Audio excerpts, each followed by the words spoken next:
بسم الله الرحمن الرحيم، والصلاة والسلام على أشرف المرسلين سيدنا محمد وعلى آله وصحبه أجمعين. أعزائي المشاهدين، مشاهدي راديو وموقع فرحة، أهلا بحضراتكم وكل سنة وحضراتكم طيبين. من داخل نقابة معلمين محافظة بني سويف نحب نتعرف على حضرتك. بشير كمال راشد، مدير عام التعليم الإعدادي السابقا. الأستاذ بشير، حضرتك احنا طبعا فيه النهارده وامبارح موضوع مشروع توزيع اللحوم باسعار مخفضه. عايزين نعرف من حضرتك توضح للساده المشاهدين ما هو هذا المشروع ومن صاحب فكره هذا المشروع. صاحب هذا المشروع الاستاذ مصطفى كامل. صاحب هذا المشروع الاستاذ مصطفى كامل الديب، بارك الله فيه، مظله نقابه بني سويف، وهو مشروع جيد وبيخدم جميع المعلمين وعلى المعاش. كل واحد بيجيب البطاقه بتاعته وياخد بون ب4 كيلو.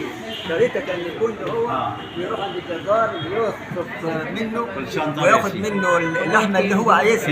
لما يحط ايده على اللحمه بياخد اللحمه اللي هو عايزها. يعني حاج بشير، اللحمه دي مش مكيسه ولا بيقطعها لايف كده على طول؟ استاذنا دي اللحمه ده بيروح عند الجزار وهو بيشاور على الحته اللي هو عايز ياكلها، بيقول له خد ادينا الحته ده، هو بيديها له. والاخوه الزملاء بيجوا بيشكروا الاستاذ حسام على المنشور والوضع اللي هو بيقام بيه، ونشكر الاخوه الزملاء اللي بيساعدونا على هذا الموضوع. احنا بندي وبنخدم اخواتنا الزمايله، وهذا الموضوع جيد ومثمر لاخواتنا.